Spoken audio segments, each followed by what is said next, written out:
Hello friends, आज मैंने बनाई है एक स्वादिष्ट सी मिठाई जिसके लिए कि मुझे ना तो गैस जलाना पड़ा और ना ही खोया और ना ही मावा कुछ भी लगा। बस कुछ ही मिनटों में मेरा मिठाई तो रेडी हो गया और बहुत ही अच्छी मिठाई बनी थी, बहुत ही स्वादिष्ट थी। तो फिर चलिए चलते हैं इसे बनाने के प्रोसेस पे। इसके लिए सबसे पहले मैं लेती हूँ 250 ग्राम रोस्टेड ग्राम चना। जो भुना हुआ चना होता है ना, वो छिलका वाला था, लेकिन उसे मैंने इस तरह से छुराते हुए मैंने साफ़ किया, उसे सारे दाने को मैंने साफ़ कर लिया और जो कि फिर इस तरह से साफ़ हो गया था पूरा। जब मैंने क्लीन किया तो ये इस तरह से साफ़ हो गया और ये 250 ग्राम चना मेरा भुना हुआ चना साफ़ हो गया। उसके बाद मैंने लिया मिश्री, जो धागे वाली मिश्री होती है ना, वही मैंने ली थी 250 ग्राम, मतलब सॉरी 200 ग्राम मिश्री को मैंने अच्छे से चूर लिया, क्रश कर लिया और फिर सारे धागे मैंने इससे निकाल दिए और क्रश करके फिर मैं इसमें 8-10 काजू है और 8-10 बादाम और 4 छोटी इलायची है, ये सबको मैं एक साथ इकट्ठा करके मिक्सी में ग्राइंड करूँगी। सारे कुछ को मैं एक साथ मिक्सी में ग्राइंड करूँगी और इसमें जब सारा कुछ जब ये मिक्सी में ग्राइंड हो जाएगा तो फिर मैं इसे चलनी होता है ना, जिससे हम आटा चालते हैं, उससे मैं इसे चाल लूँगी। इसमें सारा कुछ मैंने करके इस तरह से अब मिक्सी में ग्राइंड कर रही हूँ। ग्राइंड करने के बाद मुझे इसे मिक्सी में इसलिए चालना है क्योंकि अगर हम इसे मिक्सी में नहीं चलनी में अगर नहीं चालेंगे तो ये थोड़ा सा जो इसका जो ड्राई फ्रूट्स डाला था मैंने या फिर कुछ भी जो थोड़ा बहुत अगर रह जाता है तो वो चलनी से निकल जाएगा।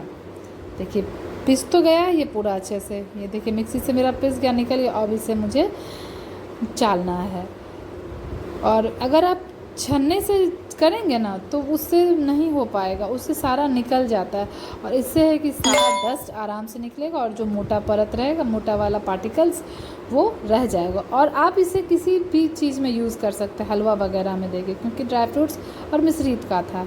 और ये जो 250 ग्राम मैंने चना लिया था ना, भुना हुआ चना, वो फिर मैं मिक्सी जार में डाल रही हूँ और ये 150 ग्राम के लगभग मेरा वो नारियल का बुरादा है।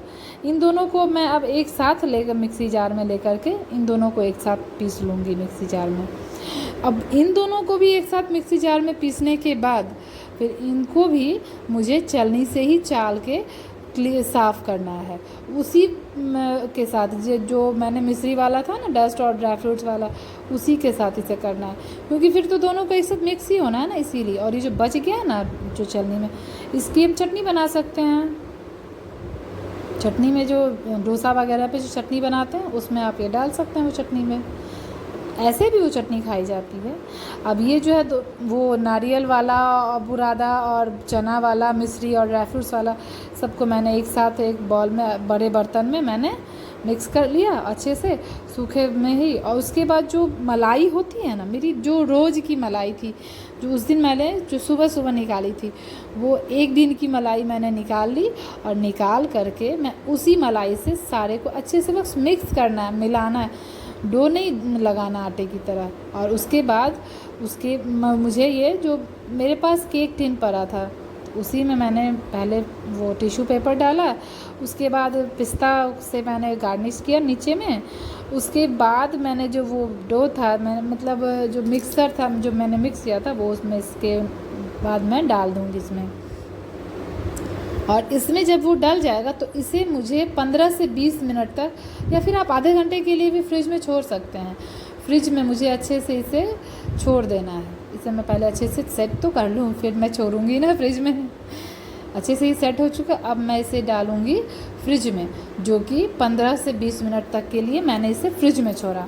और फ्रिज में जब ये रखा जाता है उसके बाद ये बहुत ही अच्छे से सेट हो जाता है और सेट होने के बाद ये बनती है बहुत ही डिलीशियस मिठाई।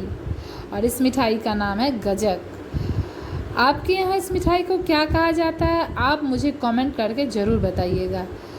मुझे भी पता है कि आपको ये मिठाई बहुत ही अच्छी लगेगी। अब ये फ्रिज से निकालने के बाद मैं 15 से 20 मिनट का मैंने फ्रिज से इसे निकाल लिया।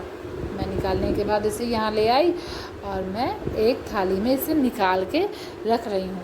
टिश्यू पेपर इससे अलग कर रही हूँ। आप इसकी जगह बटर पेपर भी यूज़ कर सकते हैं। और ये रही मेरी मिठाई, देखिए कितनी अच्छी लग रही है, प्यारी लग रही है ना।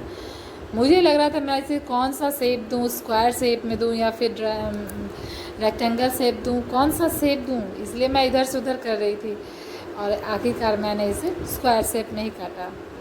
मुझे लगा बर्फ़ी का शेप भी दे देना चाहिए या फिर स्क्वायर का, पता नहीं, तो फिर मुझे यही ठीक लगा तो मैंने यही दे दिया।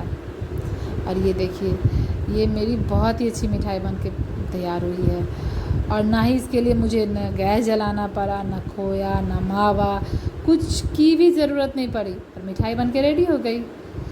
और उसके बाद अब मैं इसे आपको पास से दिखाऊंगी कि आप देखिए पास से ये कितना अच्छा इसका टेक्सचर है।